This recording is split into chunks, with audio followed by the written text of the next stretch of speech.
자, 안녕하세요. 오늘부터 여러분들하고 같이 무역영어에 대해서 같이 공부를 하게 될 이기영 관세사입니다. 자, 무역영어. 이 무역영어를 하기 위해서는 영어만 잘한다 해서 여러분들이 쉽게 점령할 수 있는 그러한 과목은 아닙니다.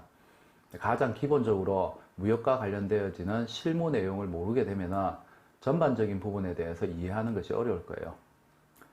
당연히 일반적인 영어 실력도 갖추고 있어야 됩니다. 굳이 토익 점수가 990점, 900점 이렇게 높은 점수가 아니라 할지라도 기본적으로 영어와 관련되어지는 기초 내용이 없다라면 사실은 접근하기 힘든 과목이죠. 그래서 과목 이름도 무역 영어죠. 무역도 알아야 되고 영어에 대한 기본적인 내용도 알고 있어야 됩니다. 일단 기본적인 전제 조건은 여러분들이 영어와 관련되어지는 기초 문법은 다 습득이 되어진 상태라는 전제 하에서 우리가 이 과목에 대해서 여러분들이 학습을 진행을 하셔야 됩니다. 그리고 아무리 영어를 잘한다 할지라도 무역과 관련되어지는 전반적인 내용을 모르는 경우에는 무슨 말을 하는지 전혀 알 수가 없어요. 실제 이제 차후에 우리가 국제 협정들을 하게 될 거예요. 실제 시험 테스트에서 다루는 내용들은 무역과 관련되어진 여러 가지 국제 조약이나 협약 등 규칙 등이 있습니다. 이런 부분에 대해서 얼마나 이해를 하고 있는지를 테스트를 하는 거예요. 그래서 전체적으로 시험 문제는 다 영어로 나오죠, 당연히. 근데 영어로 나오지만 여러분들이 기본적인 무역 실무와 관련되어지는 기초 지식이 없다면 협약에서 이야기하고 있는 전반적인 내용들 자체가 굉장히 난해하고 어렵게 들릴 수밖에 없습니다. 그래서 한 문제 푸는데 시간이 상당히 오래 걸릴 거예요. 가장 중요한 거는 처음부터 협약 위주로 해서 공부를 하려는 경향이 있는데 그러다가 다 포기하게 되죠. 본인이 토익이 990점이고 그 다음에 해외에서 한 20년 동안 장기 체류 또는 학습을 공부를 하면서 유학을 하면서 영어에 대해서 능통하다는 사람들도 처음에 비즈니스 잉글리시 이 무역 영어를 접하게 될 때 협약을 덜컥 이제 해석한 입장에서 첫 발을 내딛게 되면 중간에 전부 포기해버립니다.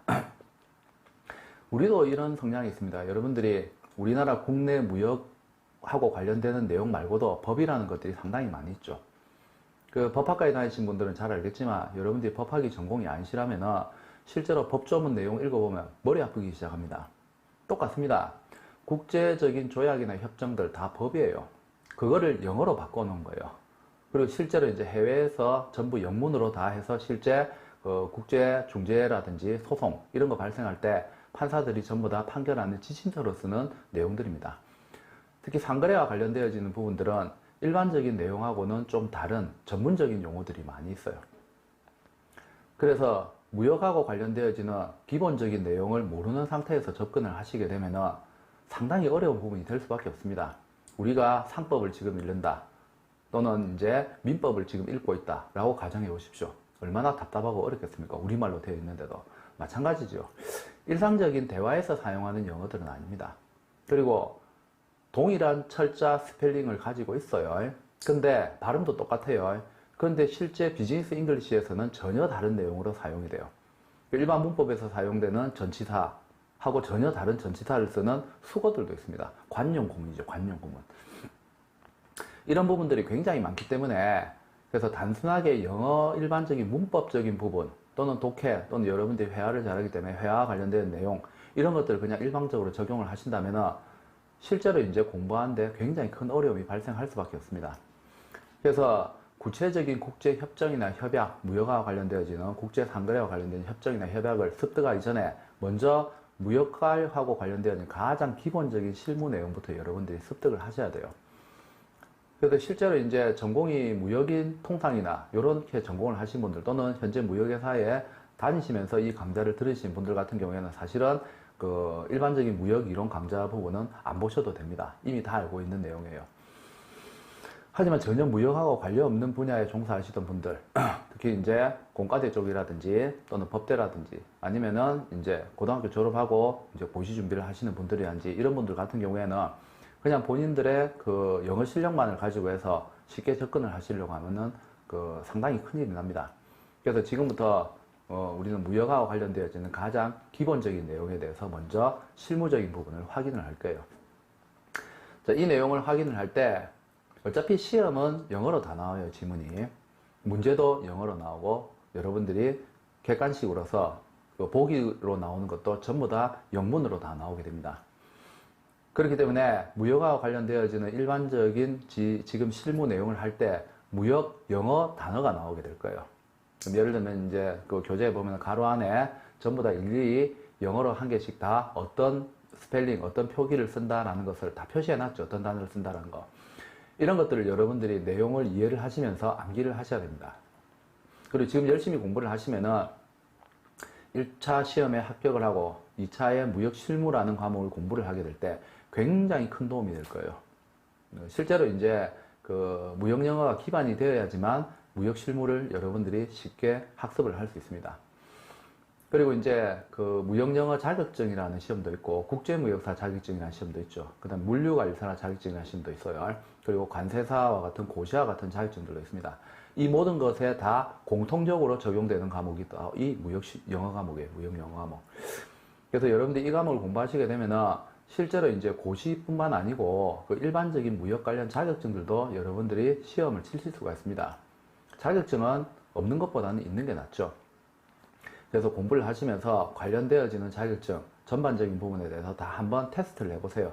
여러분들이 이제 얼마만큼 실력이 있는지 없는지를 확인할 수 있는 가장 좋은 방법은 무역 관련 자격증 전반적인 부분을 다 여러분들이 시험을 쳐보시는 겁니다.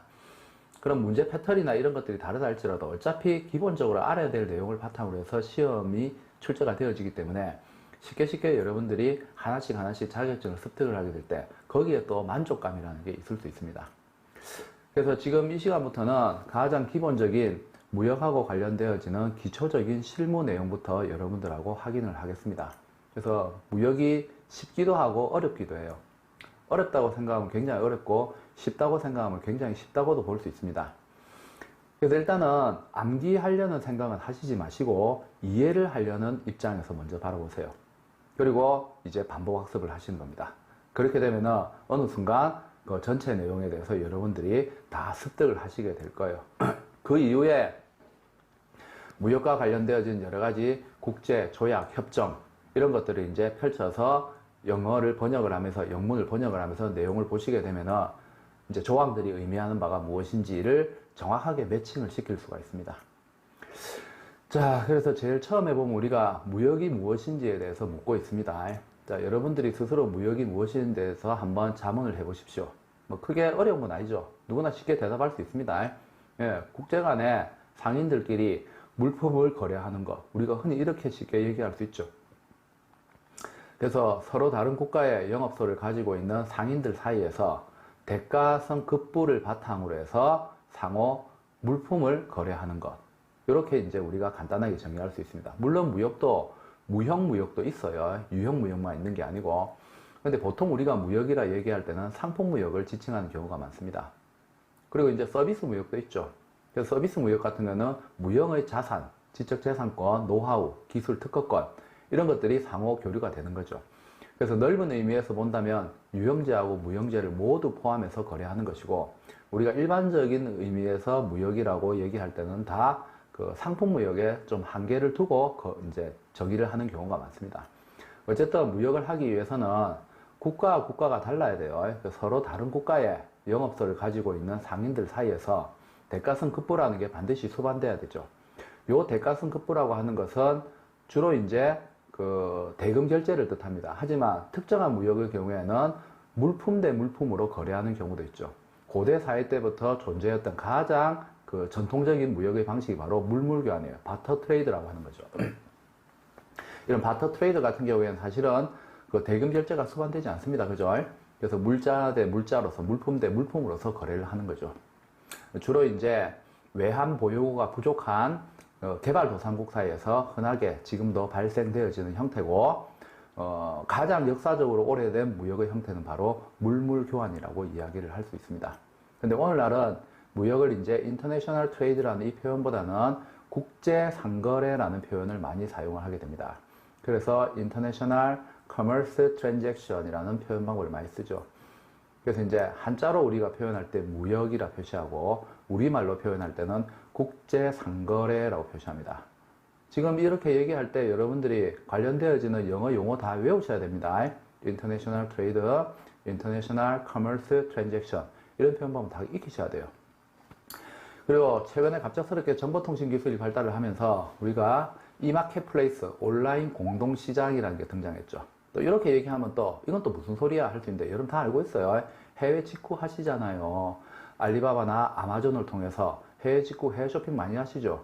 그 알리바바나 아마존과 같은 곳을 우리가 무역에서는 온라인 공동시장이라 표현해요. 전문적인 용어로 이마켓플레이스라고 표현합니다.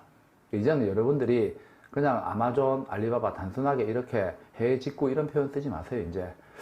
이제 무역에 대해서 공부를 하시게 되고 어느 정도 이제 학식을 갖추시는 분들 이제 입문 단계에 들어가시는 겁니다. 그러면 용어들도 이제 전문적인 용어를 쓰시는 게 맞죠.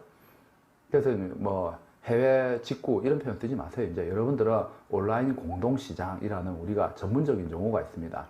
앞으로 이 용어들도 구체적으로 학습을 하게 될 거예요. 그래서 용어 한 개 한 개 지금부터 익히시는 거예요. 그래서 온라인 공동시장을 통한 전자상거래죠. 그 일렉트로닉 커머스, 우리가 줄여서 이제 EC라고 부르죠. 전자상거래가 점점 더 확대가 되어지고 있죠. 처음에 전자상거래 등장했을 때는 기업과 기업 간의 상거래, 우리가 B2B, 비즈니스 투 비즈니스에서 기업과 기업 간의 상거래, B2B에 중점을 두고 있었습니다. 근데 오늘날은 이제 B2C, 기업하고 소비자 간의 상거래 쪽으로 점점 더 상거래 범위가 확대가 되어져 가고 있습니다. 그래서 앞으로 이 전자상거래와 관련되어진 규모는 점점 더 증대될 것이라고 예상이 됩니다. 그리고 이제 무역과 관련되는 용어로서 우리가 월드 트레이드라는 용어도 써요. 세계 무역이라는 용어도 씁니다. 세계 무역. 자, 국가와 국가 간의 무역 거래를 하는 데서는 눈에 보이는 장벽, 눈에 보이지 않는 장벽들이 많이 있어요. 특히 그러한 장벽들 중에 가장 대표적인 게 이제 관세와 관련되어진 장벽. 오늘날은 KC 인증, 뭐 중국의 CCC, 뭐 그다음에 그 할랄 인증 이런 식으로 해서 이제 종교와 관련된 인증들, 각종 인증들이 굉장히 많이 있습니다. 이런 인증들도 전부 무역 장벽이라고 얘기할 수 있죠. 그래서 눈에 보이는 장벽도 있고 눈에 보이지 않는 장벽들도 있어요. 이러한 장벽들을 없애고 전 세계적으로 자유롭게, 완전 자유롭게 무역을 하는 개념, 그걸 우리가 월드 트레이드, 세계 무역이라는 용어를 씁니다. 근데 사실 세계 무역은 우리가 학문적으로 지향점일 뿐이지 실현되기는 굉장히 어렵다고 볼 수 있어요. 물론 실현이 될 수도 있어요. 강력한 절대 군주가 나타나서 지구를 한 개의 국가로 평화 통일을 시킵니다. 그렇게 되면은 무역이라는 거하고 관련되어지는 장벽들이 사라지게 되고 어쩌면은 무역이라는 것이 없어지게 되죠. 왜냐하면 전 지구가 한 개의 국가가 되니까 국내 상거래가 되겠죠. 그렇게 되어진다면은 세계 무역이 달성이 되는 거예요. 결국 세계 무역이 달성된다라고 하는 것은 실제로 정치적인 통합이 일어나지 않고는 불가능한 거죠. 그래서 우리가 유토피아, 그 다음에 지향점, 바라보는 최종 목적지, 요게 이제 우리가 월드 트레이드의 개념으로서 학문적이고 이론적인 측면에서 존재하는 거고 실무에서는 상당히 달성하기 어렵습니다. 하지만 이러한 목표를 향해서 달려간다면 우리가 무역과 관련되어지는 모든 제도적인 장벽들이 서서히 사라지게 되겠죠. 그렇게 해서 상인들 스스로 그리고 시장의 자유로운 우리 경제학 기본 원리에서 자유로운 수요 공급 기능에 맞추어 가지고 균형 있는 전 세계 경제 활동이 달성될 수가 있겠죠. 그래서 우리가 무역과 관련되어서 세계적인 지향점으로 우리가 추구할 때 이제 월드 트레이드라는 개념을 사용을 합니다. 보통 이제 우리가 무역은 여기에 보는 것처럼 국제 상거래, International Commerce Transaction이라는 표현을 사용을 하게 되죠. 그래서 우리가 무역의 개념은 유형무역도 있고 무역무역도 있습니다. 그죠? 아까 얘기했죠.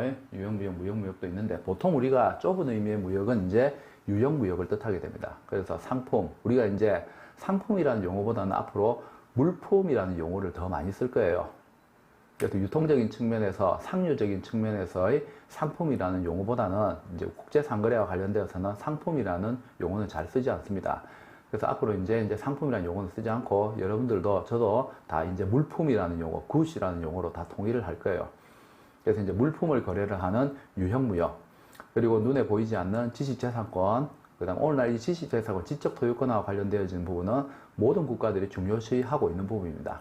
그리고 전자적 용역이라는 부분이 있죠. 온라인 매체를 통해서 이제 제공되어지는 전자적 용역이라는 부분들도 있어요. 이런 것들처럼 우리가 이제 형태가 없는 자산들이 있을 수 있습니다. 이러한 자산들을 거래를 하게 될 때는 우리가 무형무역이라고 부르죠. 그래서 좀 넓은 의미에서는 무형무역까지 다 포함을 시켜서 우리가 무역 국제상거래라는 용어를 사용을 하고 있습니다. 자, 그리고 무역이라는 용어 중에 foreign trade, 외국 무역이라는 용어도 있어요. 외국 무역. 자, 이 외국 무역은 뭐냐면 한 나라가 스스로 국제 상거래에 있어서 주체가 되어서 자국 입장에서 바라본 무역의 형태. 그걸 우리가 외국 무역이라고 불러요. 즉, 우리나라 입장에서 객관적인 입장이 아니고 주체, 주관적 입장에서 무역이라는 개념을 볼 때 우리가 대외국하고 거래를 하는 거죠. 그래서 이제 foreign trade, 외국 무역이라는 표현을 씁니다. 무역과 관련된 법규는 우리나라 법규만 하더라도 50개가 넘어요. 그 50개가 넘는 법규 중에 가장 기본적인 법규들이 관세법, 대무역법, 외국환거래법에서 수출입 3대 기본법이라서 또는 무역 3법이라는 이 법이 있습니다. 이 중에서 가장 중요하고 무역에 있어서의 근간이 되는 법은 바로 대외무역법이에요. 대외무역법. 우리가 대외국하고 무역하는 데 있어서 지침이 되어지는 가장 기준이 되는 법규입니다. 이 대무역법이 영어로 표시하면은 Foreign Trade Act예요. Foreign Trade Act. 외국 무역 법규예요. 외국 무역 법규. 그래서 이걸 우리가 대외무역법이라는 우리말로는 이렇게 부르고 있어요. 그 영문으로는 Foreign Trade Act죠. 그래서 대무역법은 당연히 우리나라 법률에 의해서 국회의 동의를 얻어서 만들어진 우리나라 국내법입니다. 국내법. 즉 우리가 무역의 주체로서 무역을 바라볼 때 외국 무역이라는 표현을 쓰죠. 그래서 대외무역법이라는 법이 Foreign Trade Act예요. 그래서 이제 Foreign Trade라는 이런 용어들도 있다라는 거. 그래서 좀 더 객관적 입장에서 바라볼 때 우리가 Foreign Trade라는 용어 안 쓰고 International Trade라는 용어를 씁니다. International Trade. 자, 이렇게 하면은 벌써 무역과 관련되어지는 용어들에 대한 개념 다 정리 끝났어요. 이제 Foreign Trade라는 용어가 있고 International Trade라는 용어가 있고 World Trade라는 용어가 있댔죠. 그리고 오늘날 International Trade라는 요 용어를 뭘로 많이 쓴다고요? 우리말로 이제 국제상거래. 그래서 International Commerce Transaction 이런 표현도 쓰고 있다라는 거. 자, 이렇게 되면 무역과 관련되어지는 일반적인 개념은 다 끝이 났습니다. 자, 그리고 항상 교재를 보게 되면은 교재 밑에 각주를 다 달아놨어요. 각주. 여러분들은 각주 같은 거를 안 보시는 경향이 있는데 사실은 각주가 굉장히 중요한 부분이에요. 그러니까 본문 자체에서 문맥상으로 설명하기 어려워요. 그래서 특정 부분하고 관련되어지는 내용을 각주로 해서 밑으로 다 빼놨습니다. 그러니까 여기에 있는 내용들을 잘 보셔야 돼요. 그래야 특정 단어, 특정 문장이 뜻하는 부분이, 그리고 요즘 저작권하고 관련된 부분도 굉장히 중요하죠. 그래서 반드시 특정한 내용 중에 어떤 부분이 어느 책에, 어느 페이지, 어느 논문에 어디에 있다라는 거, 이런 것들 우리가 기본적으로 다 요즘은 다 각주를 달게 되어 있습니다. 아무리 수험서를 할지라도 보통 수험서 같은 경우 이런 거 빼먹는 경우가 있는데 이건 안 돼요. 상당히 중요한 부분입니다. 여러분들은 법을 공부하시는 분들이에요, 지금. 그렇기 때문에 이런 부분에 대한 약속이에요. 이건 상호 약속. 이 약속은 지켜주셔야 돼요. 이게 가장 스탠다드 기본이에요. 양심이라는 부분이죠. 이런 게 없는 교재는 저는 별로 좋은 책이 아니라고 생각합니다. 그래서 반드시 여러분들이 교재나 이런 거 선택할 때는 각주가 있는 책을 고르셔야 돼요. 편저이든 저이든 공저이든 상관없습니다. 각주가 없는 책은 이 세상에 존재할 수가 없습니다. 왜냐하면 나보다도 먼저 특정한 부분에 체계를 갖추고 학문적으로 어떤 내용을 정리했고 법리적으로 어떤 부분에 대해서 이야기했던 사람이 없을 수가 없어요. 그리고 내가 생각한 부분이 아니고 다른 사람 부분인데 참고할 만하고 좋은 부분이 있으면 그 부분을 충분히 인용을 할 수 있죠. 인용을 했으면 누구에게 인용을 했다라는 내용 정도는 뭐 해야 됩니까? 우리가 예의상 표시를 해줘야 됩니다. 왜냐면 우리가 공부를 하는 사람 입장에서 가장 기본적으로, 그리고 교육을 하는 사람 입장에서 가장 기본적으로 지켜야 되는 소양이에요. 이런 부분이 갖추어지지 않았는데 교육을 한다. 저는 그거는 잘못됐다고 생각합니다. 그거는 교육을 하는 사람으로서 기본 자세가 아니라고 생각해요. 그래서 항상 여러분들이 다른 참고 서적을 보실 때도 항상 각주가 있는 책을 선택을 하시는 게 좋아요. 그만큼 다른 사람의 지식을 함부로 빼앗아 오지는 않았다는 거죠. 그리고 가공을 시키기 위해서 2차 저작물을 만들기 위해서 노력을 했다라는 거죠. 그만큼 내용이 알찰 수밖에 없습니다. 그리고 여러분들은 그러한 내용을 바탕으로 해서 여러분들이 도전하시고자 하는 각종 자격증, 고시 이런 데 여러분들이 활용을 하시면 되겠죠. 그리고 나중에 실제로 이제 실무하실 때도 그렇게 해서 여러분들만의 언어로서, 여러분들의 지식으로서 활용을 하게 되면 점점 더 발전이 이루어지겠죠. 그게 사실은 더 중요한 게 아닐까 그런 생각이 듭니다. 자, 무역을 하기 위해서는 많은 우리가 장벽들도 있고 지켜야 되는 내용들도 있고 그 다음에 무역과 관련돼서 사전적으로 우리가 확인해야 될 부분들도 있어요. 그래서 무역은 일반적인 국내 상거래와는 다르게 특수하게 가지는 여러 가지 특성들이 있습니다. 이러한 특성들이 여러 분야가 있을 수 있어요. 특히 국제 상거래를 수행할 때는 정치적인 부분 또는 언어와 관련되어지는 부분, 문화, 종교와 관련되어지는 부분, 교육 수준, 소득 수준 이런 거와 관련되어지는 부분들에 대한 차이가 있는 국가의 사람들을 대상으로 해서 우리가 거래를 하는 거죠. 그래서 실무에서도 우리가 해외시장 개척을 하거나 할 때 여러 가지 요소에 대해서 신경을 많이 써야 되지만 가장 신경을 많이 써야 되는 경우는 언어입니다. 이러면 안 됩니다. 언어는 기본이에요. 언어는 언어보다 더 중요한 게 있어요. 바로 문화예요. 문화는 우리가 이해를 하려고 하면 안 됩니다. 이해가 안 되는 부분이 더 많습니다. 근데 그걸 억지로 이해하려고 하면 안 되죠. 그래서 문화와 관련되어진 부분은 그 특정한 지역에서 몇천 년 동안 내려오면서 몸에 배인 거예요. 그거를 경험해 보지 못한 우리 다른 문화권에 있는 사람들이 그걸 이해를 하려고 한다. 그건 있을 수 없는 겁니다. 우리 몇천 년을 살아야 돼요. 있을 수 없는 일이에요. 그래서 문화에 대해서는 인정입니다. 이해가 아니고 그들의 문화를 인정해 주는 거예요. 그리고 그 사람들도 우리의 문화를 인정하면 됩니다. 그렇게 하면 되는 거지 그걸 이해를 하려고 하면 안 돼요. 그래서 이해라는 표현은 잘못된 표현이에요. 인정해 주는 거예요. 인정해 줘. 그건 이해를 할 수 없는 부분들이기 때문에 아 그렇습니까? 예, 그러면 우리가 거기에 맞춰주면 되는 거예요. 그렇게 해서 거래를 해야 됩니다. 가장 중요한 거는 문화적 환경이에요. 특히 종교를 포함한 문화적 환경이에요.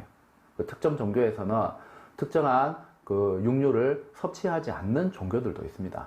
그러한 종교를 가지고 있는 사람들이 소비자라고 했을 때 거기에서 그러한 육류를 우리가 공급하겠다는 그 마케팅 계획을 세우겠다. 그거는 처음부터 잘못된 거죠. 그리고 왜 안 먹지? 그런 생각하면 안 되죠. 그 부분은 우리가 이해할 수 없는 부분이에요. 그걸 이해를 하려면 안 돼요. 인정해야 돼요. 아, 종교가 그러니까. 뭐 어쩔 수 없는 겁니다. 그렇게 해야지 그거를 또 깊이 있게 연구하고 헤비하고 그럴 필요가 없어요. 그럴 시간이 없어요. 우리는 그렇게 할 시간적 여유가 없습니다. 예, 그래서 무역을 할 때는 실무에서도 상사에서도 다 똑같아요. 예, 전부 다 이해하려고 하는 것보다 인정을 하고 그와 관련되어서 마케팅 전략을 펼쳐야 됩니다. 그래서 다양한 부분에 있어서의 장벽들이 존재를 하게 되죠. 그래서 일반적인 국내 상거래보다 훨씬 더 많은 특수한 제약적 조건들이 있어요. 이러한 제약적 조건을 극복하기 위해서 많은 연구를 해야 되겠죠. 자, 그거는 시험하고는 관련 없고 나중에 실무를 할 때 우리가 기억을 해야 될 부분이고. 그래서 무역과 관련되어지는 국제적인 상관습하고 법규들이 상당히 많이 존재를 하게 됩니다. 자, 국제 간의 상거래를 수행하면서 상관습의 차이가 있고 그러다 보면은 오해가 발생이 되고 오해가 발생이 되면 분쟁이 발생돼요. 그렇다 해서 뭐 전쟁을 할 수도 없잖아요. 그러면 이제 그 국제적인 중재 기구라든지 국제 재판소에다가 우리가 의뢰를 하게 됩니다. 근데 의뢰를 한다 하더라도 이러한 사건에 대해서 판결을 해야 되는 법률 전문가들 입장에서도 관련되어지는 지침이나 기준이 없기 때문에 굉장히 큰 혼란이 발생될 수 있고 그 다음에 판결을 하는 데 있어서 실질적으로 기판력에 있어서 문제가 발생을 할 수가 있습니다. 그래서 이러한 문제점들을 해결하기 위해서 오랫동안 많은 국제기구, 국제단체, 상인들과의 모임 이런 데서 상인들끼리 거래를 할 때 가장 기본적으로 지켜야 되는 상관례와 관습에 대해서 통일화시킬 수 있는지 없는지 그 부분에 대해서 연구를 하고 완전 통일화는 되지 않다 할지라도 계약이라는 걸 체결을 할 때 이와 관련되는 부분에 대해서 우리가 사전에 지침서를 합의를 해놓게 된다면 실제로 분쟁이 발생되었을 때 해결하는 데도 도움이 되지만 분쟁을 미리 방지하는 데도 상호 이와 관련되어진 내용을 봄으로써 이해를 함으로써 그 미연에 방지할 수 있다는 장점이 있겠죠. 그래서 이러한 노력을 해서 만들어진 무역과 관련되어지는 각각의 세부적인 업무 분야와 관련되어서 많은 기구하고 단체에서 국제 기준에 해당될 수 있는 국제 상거래 관습 법규를 제정을 했습니다. 그리고 이를 계약서에 실제로 이제 그 준거법 형식으로, 준거법이라고 하는 것은 그 자체는 법적 효력이 없어요. 하지만 양 당사자가 계약서상에서 특정한 법규를 우리 거래에서는 기준이 되는 지침서로 사용하자라고 합의를 하게 되면 그 당사자들 사이에서는 법적 효력이 있게 되는 경우 그걸 우리가 준거법이라고 불러요. 그런 준거법들을 만들게 됩니다.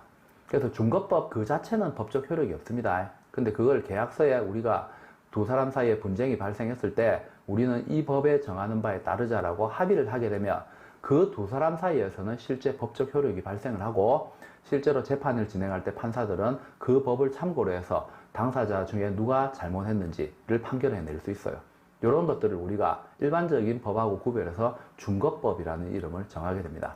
나중에 여러분들이 국제협약 중에서 여러 가지를 배우게 되는데, 가장 대표적인 준거법으로서 이제 비엔나 협약이라든지 인코텀즈 이런 내용들을 여러분들이, 또는 UCP 600 신용장 통일규칙 이런 것들을 여러분들이 내용을 이제 확인을 할 수 있을 거예요.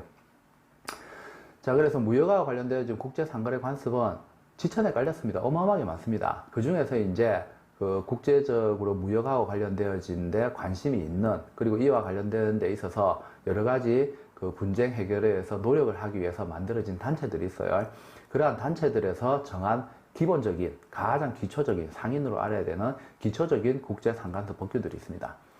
이것들은 여러분들이 지금은 이름만 기억하시면 돼요. 하지만 전부 다 보게 돼요. 저랑 그 내용을 싹 다, 각 조항들 다 분석을 하고 다 확인을 할 거예요. 그래서 무역과 관련되어지는 부분에 있어서의 기본적인 상간섭 내용 잘 습득을 하셔야 됩니다. 무역은 크게 계약 파트가 있고 대금 결제 파트가 있어요. 그리고 운송이라는 부분이 있고, 그 다음에 화물 운송과 관련되어서 사고가 발생될 수 있기 때문에 보험이라는 부분이 있습니다. 그리고 분쟁은 발생되면 안 됩니다. 발생되었을 때 이것을 해결할 수 있는 방식이 필요하죠. 그래서 분쟁 해결 파트 해서 이제 크게 5개 파트로 구별을 할 수 있어요. 자, 이 5개 파트 중에서 각각의 경우에 적용되어지는 국제 상간섭 법규들이 뭐가 있는지에 대해서 우리가 기억을 해야 됩니다. 자, 그래서 계약하고 관련되어진 부분에 제일 처음 나오는 게 국제 물품 매매 계약에 관한 유엔 협약이라는 게 나오죠. 일면 우리가 CISG라 불러요. 유엔에서 제정했기 때문에 앞에 유엔을 붙여서 UNCISG라고 합니다. 그리고 비엔나 외교회의에서 채택되었다 해서 다른 말로 비엔나 협약이라고 불러요. 이 아이 이름은 굉장히 길죠.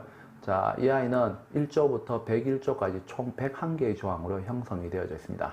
구체적인 내용은 매매 당사자 간에 있어서 지켜야 되는 당사자 간의 기본적인 의무와 관련되어지는 내용, 그리고 특정 당사자가 의무이행을 하지 않았을 경우에 피해본 당사자가 손해배상 청구를 비롯한 여러 가지 권리 구제와 관련되어지는 내용, 이런 것들을 유엔이라는 단체에서 만들어 놓은 협약입니다. 협약.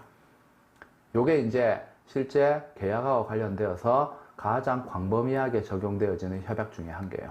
그래서 어차피 여러분들 이 비엔나 협약 내용은 1조부터 다 보셔야 됩니다. 나중에 다 보실 거예요. 지금은 계약하고 관련되어지는 부분에 유엔에서 제정한 국제협약 이름이 있는데 UNCISG, CISG 또는 비엔나 협약이라 부르고, 풀네임을 우리말로 번역하면 국제물품 매매 계약에 관한 유엔 협약이다. 이렇게 여러분들이 정의를 하셔야 됩니다. 기억을 하셔야 돼요. 그 다음에 또 하나 가장 광범위하게 적용되어지는, 광범위가 아니고 거의 필수적으로 계약을 체결할 때 상인들 사이에서 가격 조건에 구체적으로 쓰는 국제 규칙이 있어요. 그 규칙이 바로 인코텀즈예요. 인코텀즈. 10년마다 한 번씩 개정이 이루어집니다. 10년마다 한 번씩 개정이 이루어져요.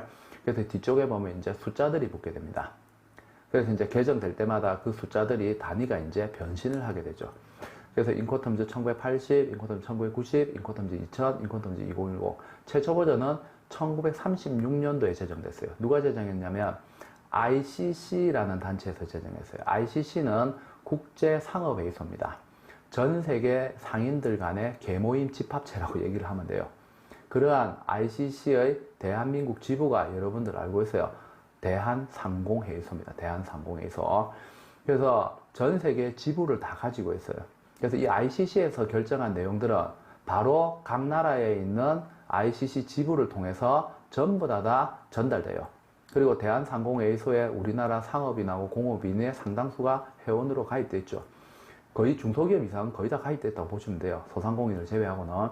그렇게 되면은 국제적인 상인들 간의 어떤 결정한, ICC에 결정한 어떤 내용들은 바로 일사불란하게 전달이 될 것이고, 그래서 전 세계 상인들이 공통적인 부분에 있어서 합의한 부분에 대해서 계약과 관련되어서 어떤 의무행위를 수행을 하고 분쟁이 발생될 때 신속하게 해결할 수 있는 지침서가 되겠죠. 자, 비엔나 협약은 매매 당사자 간에 있어서 의무 관계를 다루고 있다라고 했습니다. 좀 광범위하게 다루고 있어요. 근데 이 인코텀즈는 역시 매매 당사자 간의 의무 관계를 다루고 있어요. 하지만 광범위하게 다루고 있지는 않아요. 인코텀즈는 셀러가 지켜야 되는 의무 10가지, 바이어가 지켜야 되는 의무 10가지에 대해서 규정을 가지고 있습니다. 그래서 비엔나 협약보다는 좀 더 구체적이라고 볼 수 있어요. 반면에 CISG는 셀러하고 바이어가 지켜야 될 의무가 10개만 있는 건 알겠죠? 엄청나게 많겠죠? 그런 의무에 대해서 전반적인 부분에 대해서 다 다루고 있고, 그 다음에 인코텀즈는 구체적으로 10가지씩을 다루고 있어요. 나중에 인코텀즈 안에 있는 각각의 규칙들, 그리고 그와 관련되어서 셀러들이 어떤 의무, 바이어들이 어떤 의무를 10개씩 가지고 있는가, 그것도 다 확인을 할 겁니다. 물론 다 영문으로 볼 거예요. 우리말로 안 봐요. 싹 다 영어로 봐야 돼요. 잊지 마세요. 무역 영어 과목이에요. 무역 한국어 과목 아니에요. 잘 기억하시고 자꾸 까먹으시면 안 됩니다. 자, 그 다음에 SGA라고 했죠. 영국 물품 매매법. 이거는 또 뭔데요? 쉽게 얘기하면 영국 산법입니다. 우리가 영국 산법도 알아야 돼요. 이름만 기억하면 돼요. 상징적 존재라고 보시면 돼요. 상징적 존재. 그래서 지금 현재 국제 간의 상인들 간에 적용하는 계약에 있어서 적용되는 비엔나 협약이라든지 인코텀즈가 있는데, 그것보다도 훨씬 더 이전에 만들어졌던 게 있는데, 그게 영국 물품 매매법인데, 영국 국내법이지만, 영국 국내 상법이지만, 왜 이 아이를 우리가 상징적인 의미로 해서 그 이름, 명칭을 다루고 있냐면은, 영국은 우리가 영국이라고도 표현하지만 대영제국이라도 표현하죠. 아직까지도 영국에서는 그 민족들 간에 갈등이 굉장히 심합니다. 그래서 영국에서 자기네들 상법을 만들 때 마치 외국과 거래하는 개념, 그 개념에서 자국 국내법을 만들었어요. 그래서 사실 유엔에서 비엔나 협약을 만들 때 그 영국 물품 매매법을 많이 참고를 했습니다. 그렇게 해서 이제 우리가 상징적 의미로서 우리가 SGA라는 개념을 기억하셔야 돼요. 그리고 이제 UCC, 미국 통일 상법정이라는 게 있어요. 미국 상법이에요. 이름 전부 기억하셔야 됩니다. 그 다음에 Walls Oxford Rule for CIF Contract라는 게 있는데, 나중에 여러분들 인코텀즈 배우게 되면 CIF라는 가격 규칙에 대해서 학습을 할 거예요. 근데 그것보다도 먼저 32년도에 그 전반적으로 CIF라고 하는 이 인코텀즈에서 정한 CIF도 1936년도에 정리해서 나왔지만 그 이전부터 사실은 존재하고 있던 거예요. 인코텀즈 만들 때 전 세계에서 가장 상인들 사이에서 가격과 관련되어서 많이 사용하고 있는 여러 가지 단가 정하는 방법에 대해서 그 조사를 해서 자료를 수집을 해가지고 정리를 해서 발표를 최초에 한 게 36년도예요. 따라서 그 이전부터 상당히 많은 그 상인들 간에 사용했던 가격과 관련되어지는 규칙들이 많이 존재를 했었습니다. 근데 이제 그것보다 인코텀즈보다도 먼저 와르스 옥스퍼드 룰에서 이와 관련되어진, 특히 이제 나중에 우리가 CIF, 지금 이게 대해서 알려고 하지 마세요. 어차피 나중에 다 보게 될 거예요. 지금은 이름만 기억하면 돼요. 이런 녀석들이 있다라는 것만 알고 있으면 됩니다. 그 CIF와 관련되어서 먼저 정리를 했어요. 그래서 그런 측면에서 우리가 의의가 있습니다. 의의가. 자, 그리고 이 단어 잘 기억하셔야 될 게, 저게 이제 영어로 읽느냐, 러시아어로 읽느냐에 따라서 발음이 달라져요. W가 러시아어로는 무 발음 나죠. 그래서 바르샤바라고도 읽어요. 바르샤바. 와르소라고도 하고 바르샤바라고도 하고. 이제 또 기초상식 한 개 늘었죠. 여러분들. 그래서 이 비즈니스 잉글리시를 학습을 하게 되면은 여러분들도 뭐 나중에 라틴어도 배웁니다. 라틴어도 할 거예요. 그래서 상당히 상식의 폭이 넓어요. 물론 깊이 있게는 못 해줘요. 저도 많이는 모르지만. 그래서 가장 기본적인 부분에 있어서 각 나라에 있는 기본적인 언어들에 대한 내용들도 조금씩은 학습하게 될 거예요. 그래서 비즈니스 잉글리시 과목을, 이 무역영어 과목을 여러분들이 공부를 하시게 되면 상식의 폭이 본인도 모르게 나중에 학습 끝나고 나면 엄청나게 커져 있습니다. 굉장히 그 유익한 과목이라 볼 수 있어요. 자, 그리고 나머지 내용들은 이름만 이런 게 있다라는 것만 기억하시면 됩니다. 그리고 이제 정령거래 조건이라 되어 있는데 여러분들은 정령거래 규칙으로 다 바꾸세요. 규칙이라 쓰셔야 돼요. 과거에는 조건이라 썼는데 요즘은 다 규칙이라고, 이제 규칙으로 쓰기로 다 합의를 했습니다. 상당히 오래됐습니다. 근데 아직까지 이제 그 교수님들이라든지 강의하시는 분들은 과거부터 워낙 조건이란 말이 익숙해 오다 보니까 이걸 몇십 년 동안 쓰던 말이니까 잘 안 고쳐져요. 근데 이제 ICC에서는 다 규칙으로 쓰기로, 룰로 쓰기로 합의를 했어요. 그래서 여러분 처음 배울 때부터 규칙 이런 표현 쓰세요. 저도 간혹 강의를 하다가 저도 모르게 자꾸 조건이란 말을 쓸 건데, 그래도 여러분 좀 이해를 해 주시기 바랍니다. 왜냐하면 그 20년 넘게 써오던 말이라서 제가 인식을 하지만 또 이제 설명을 또 깊이 있게 그리고 장황하게 하다 보면 저도 모르게 무의식적으로 자꾸 조건이란 말이 나오게 됩니다. 그래서 여러분들 그건 좀 양해를 구해 주시고 최대한 그 규칙으로 저도 의식적으로 쓰도록 노력하겠습니다. 여러분들은 다 처음부터 규칙이라고 이렇게 기억을 하시면 될 것 같아요. 자, 대금 결제하고 관련되어지는 국제협약, 나중에 이제 신용장이라는 개념에 대해서 할 건데 그 신용장과 관련되어지는 국제 통일 규칙이 있어요. 지금은 신용장이 뭔지에 대해서도 알려고 할 필요도 없고 그냥 지금은 이름만 기억하면 됩니다. 어차피 다 알게 될 거예요. UCP라는 게 있어요. UCP. 화한신용장 통일규칙 및 관례라고 부릅니다.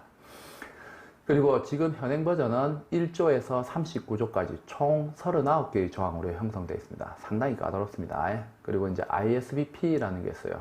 국제표준은행 관행이라고 그러죠.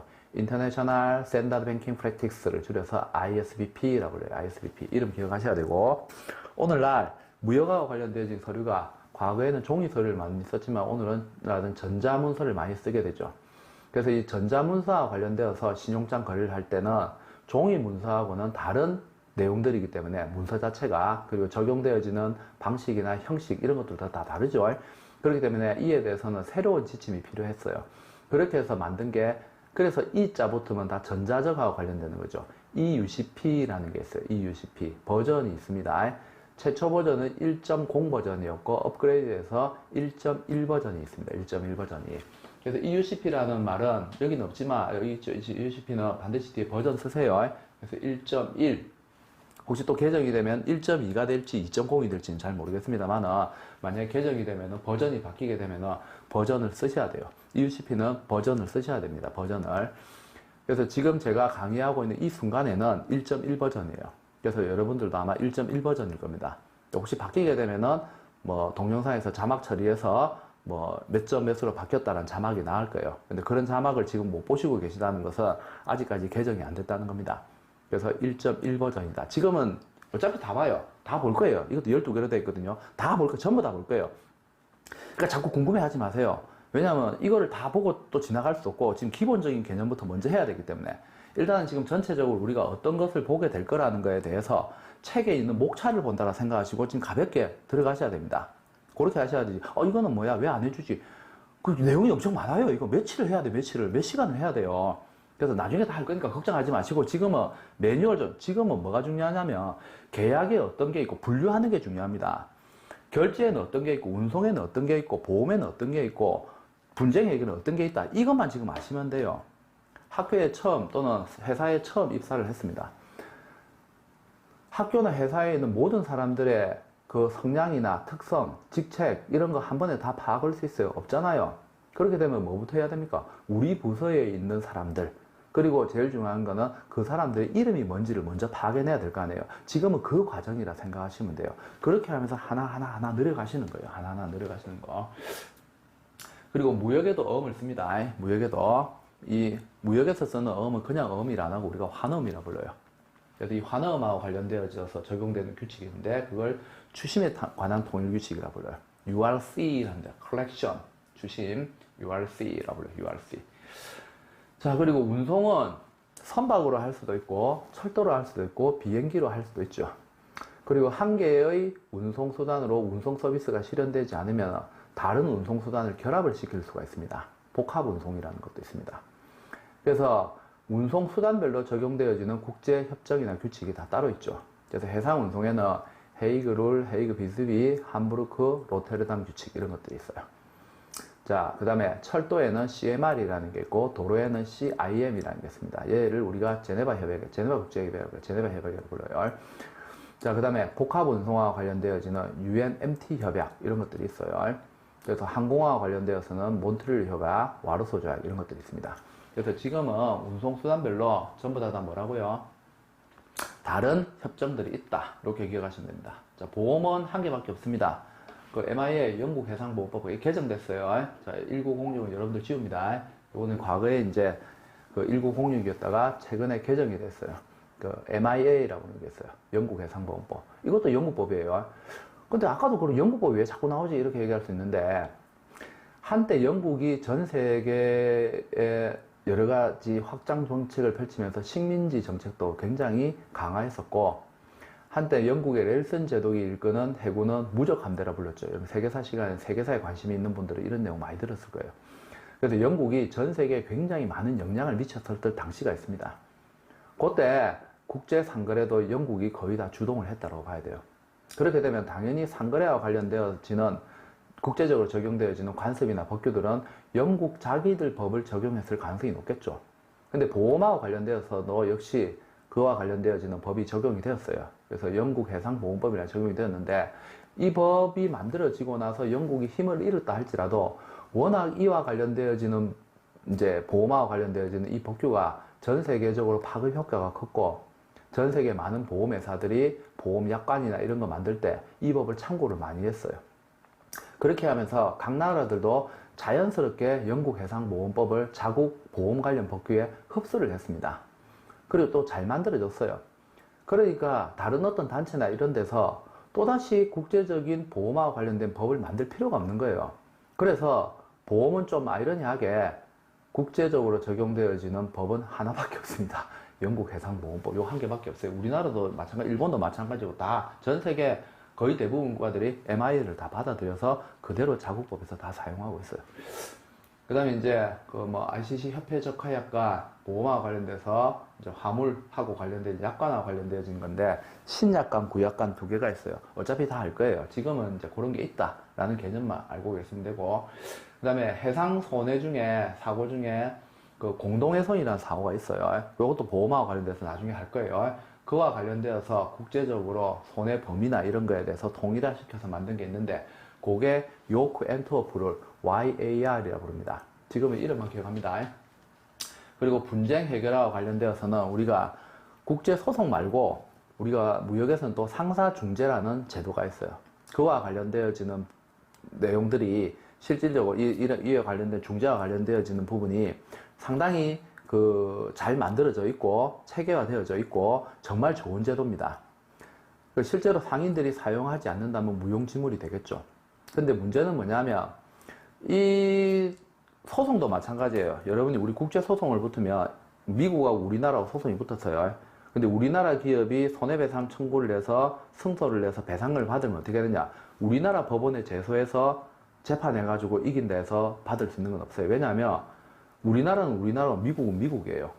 우리나라 법원에서 미국에 있는 어떤 기업에 대한 재산을 압류하는 일, 전쟁 터집니다. 있을 수 없습니다. 그래서 소송도 어떻게 되냐면 반드시 상대방 국가, 미국 같으면 상대방 기업이 있는 주 법원에 가서 어떻게 해야 돼요? 여기서 승소를 해야지 어떻게 됩니까? 강제 집행이 이루어질 수 있어요.